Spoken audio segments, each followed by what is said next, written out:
واقعی میں قیام. واقعی تحصیل ساونیر ضلع ناگپور میں واقع ہے. واقعی ایک غیر معروف مقام تھا، یعنی جس کو کوئی جانتا نہیں تھا. جیسے واقعی ایک طرح کا کھیڑا گاؤں تھا، ویسے سینکڑوں گاؤں ناگپور کے اطراف میں موجود ہیں جن کو لوگ نہیں جانتے، لیکن واقعی کو نسبت تاج الاولیاء سے ہو گئی، اس لیے واقعی بھی مشہور ہو گیا. لیکن اسے ترکا تاج الاولیاء نے شناخت دے کر مشہور کر دیا. سی گرانٹس نے ممالک کے متوسط کے بڑی محنت سے مرتب کر کے 1870 عیسوی میں حکومت کی طرف سے شائع کیا ہے. اس میں واقعی گاؤں کا اندراج نہیں کہ یہ ناگپور سے کتنی دور ہے، کتنے لوگ آباد ہیں، کس چیز کے لیے مشہور ہے، یا کوئی ایسی خصوصیت جو قابل ذکر ہو. یعنی کوئی ایسی سرکار تاج الاولیاء کے قیام کے علاوہ اس جگہ پر کوئی ایسی کوئی مخصوص بات نہیں تھی. اس جگہ کو سرکار تاج الاولیاء نے وہ مقام عطا کر دیا جو کسی کے بس میں نہیں تھا. اور آج ہزاروں لاکھوں لوگ جو ہے تو واقعی شریف بھی جاتے ہیں، ہے نا. وہاں حضرت کا دواخانہ ہے، وہاں پر مسجد ہے، مدرسہ ہے، حضرت کی بیٹھک ہے. وہ تمام تبرکات کی زیارت کرنے کے لوگ وہاں پر جاتے ہیں. اور ایک وہاں جاؤ تو ایک سکون اور اطمینان میسر آتا ہے، سکون کی جگہ ہے. اور اللہ والے جو ایسی سکون اور اطمینان کی جگہ پر جا کر اپنے رب کا ذکر کیا کرتے ہیں، لوگوں سے شور شرابے سے دور تنہائی میں بیٹھ کر اللہ کا ذکر کیا کرتے ہیں. سرکار تاج الاولیاء شکردرہ میں تقریباً 1 ماہ رہ کر 1908 میں واقعی تشریف لے گئے. یہاں بھی کرامتوں کا سلسلہ جاری رہا اور بہت سے لوگ فیض حاصل کرنے لگے. واقعی میں جس جگہ قیام کیا قریب ہی ایک جگہ کو مسجد بنا دیا. جہاں بھی آپ گئے ایک مقام کو مسجد ضرور بنایا. منتشر الخیال اور شکوک و شبہات میں گرفتار افراد کو آپ مسجد میں نماز پڑھنے کا حکم دیتے ہیں. یعنی جن کے ذہنی توازن برقرار نہیں ہے، ادھر ادھر بھٹک رہے ذہن، ان کو سرکار تاج الاولیاء رحمۃ اللہ علیہ فرماتے جاؤ مسجد اور جا کر کے نماز ادا کرو. وہ بحکم خدا چند ہی دن میں اپنی مراد کو پا جاتا. یہ وہاں نماز پڑھتا، چند دن وہاں رکتا، نمازوں کی پابندی کرتا اور اللہ کے حکم سے اپنی جو مراد اور تمنا لے کر آتا، اللہ تعالیٰ اس کو پوری فرما دیتا. اسی طرح آپ نے قریب ہی ایک جگہ کو مدرسہ مقرر فرمایا. جو طالب علم فہم و فراست میں اضافے کے لیے یا حصول علم کے لیے دعا کا طالب ہوتا، اسے آپ اس مدرسے میں رہنے کا حکم فرماتے. جو طالب علم یہاں رہ کر نکلتا وہ اعلیٰ تعلیم اور مقام حاصل کرتا. آج بھی لوگ علم و ہنر وغیرہ حاصل کرنے کی نیت سے 1-2 دن اس جگہ قیام کر کے اپنا مقصد حاصل کرتے ہیں. اور آپ نے مدرسے کے قریب ایک آم کے درخت کے نیچے شفا خانہ مقرر کیا.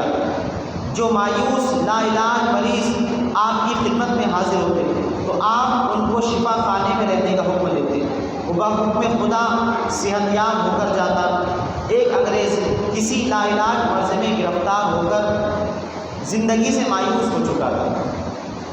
وہ ایک دن آپ کی خدمت میں حاضر ہوا. وہ اس قدر کمزور تھا کہ لوگوں نے بتایا کہ اب چند دنوں کا مہمان ہے. سرکار تاج الاولیاء نے اس کو سوکھی روٹی کا ٹکڑا دے کر فرمایا اس کو بھگو کر کھا لے اور شفا خانے میں رہ. وہ شخص چند ہی دن میں شفا یاب ہو گیا. سبحان اللہ. سرکار تاج الاولیاء کا جو دواخانہ ہے واقعی شریف آج بھی موجود ہے. وہاں پر باقاعدہ لکھا ہوا بھی ہے. اور وہاں پر سرکار تاج الاولیاء نے اس آم کے پیڑ کے نیچے وہاں بیٹھتے تھے اور لوگوں کو مٹی مانگ کر اٹھا کر کے دیتے اس شفا خانے کی. لوگوں کو شفا ہو جاتی. اس انگریز کو آپ نے کہا کہ جہاں معروف آپ نے ایک روٹی دی اور کہا اسے بھگا کر کھانا اور چند دن وہاں رکنے کا حکم دیا. اللہ کا کرم ایسا ہوا کہ چند دنوں میں وہ شفا یاب ہو گیا. شکردرہ میں قیام واقعی کے دوران قیام میں رگھو جی راجا نے سرکار تاج الاولیاء علیہ رحمہ کی خدمت میں آنا جانا لگا ہوا تھا. ان کی خدمت کو اپنے لیے بہت بڑا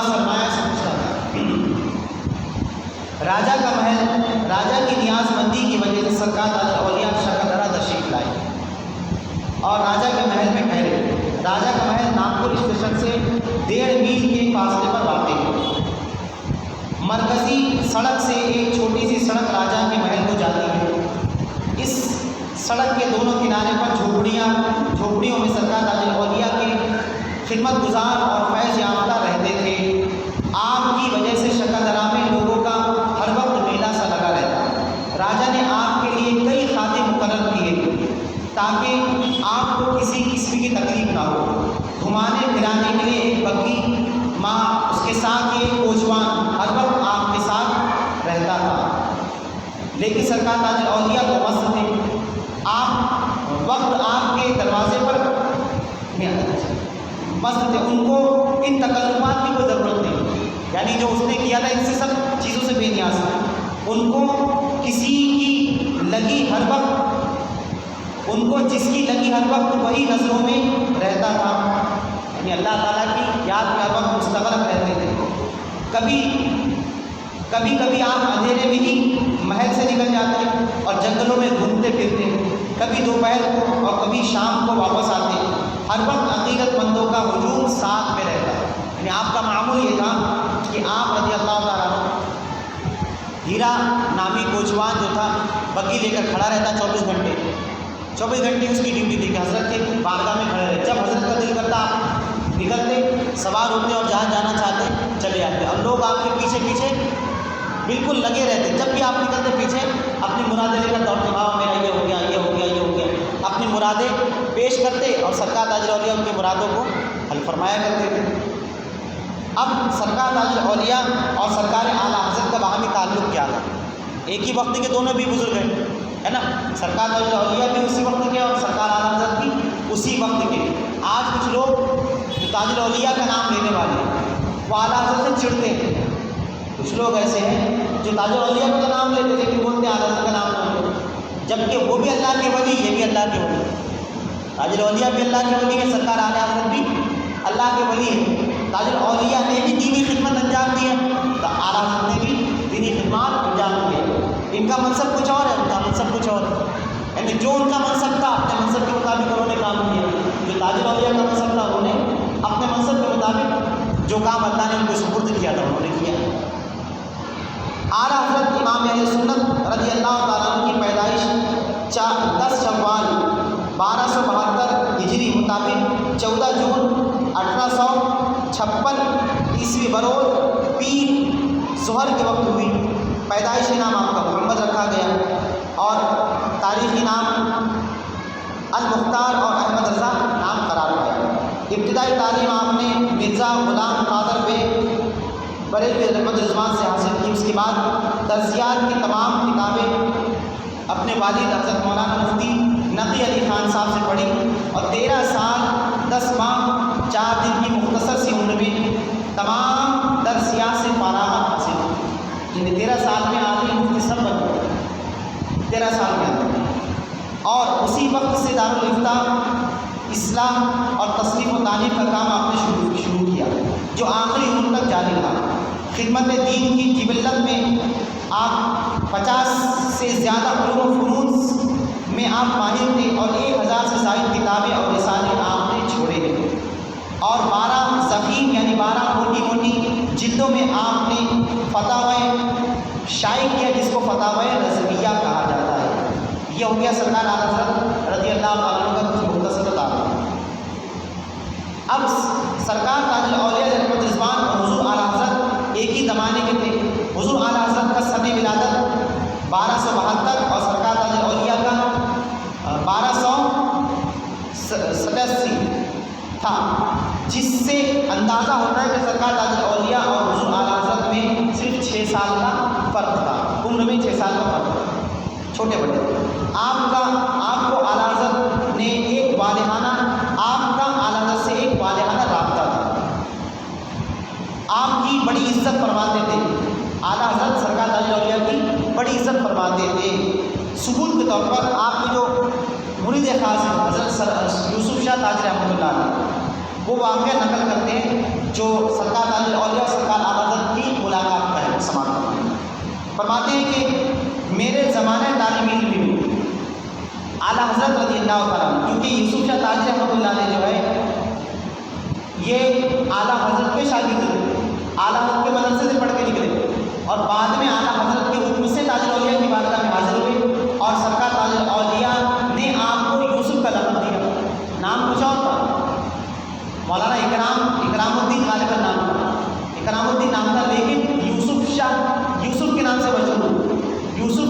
شاہ تاجی اس نام سے مشہور ہوئی، کیونکہ آپ بہت بے انتہا خوبصورت ہے، بے انتہا خوبصورت ہے۔ سرکار تاج الاولیاء نے آپ کی خوبصورتی کی وجہ سے آپ کو یوسف کا خط خطاب بنا اور اسی نام سے آپ مشہور بھی ہو گئے۔ تو اعلیٰ حضرت کے شاگرد تھے، تو فرماتے ہیں کہ زمانہ طالب علم میں ایک مرتبہ کیا ہوا کہ اعلیٰ حضرت امام اہل سنت کے مدرسے میں ایک جلسہ تھا، ایک جلسہ تقسیم اسناد منعقد ہوا، یعنی جو سند تقسیم کی جاتی ہے عالم فاضل بننے کے بعد، اس کا جلسہ تھا۔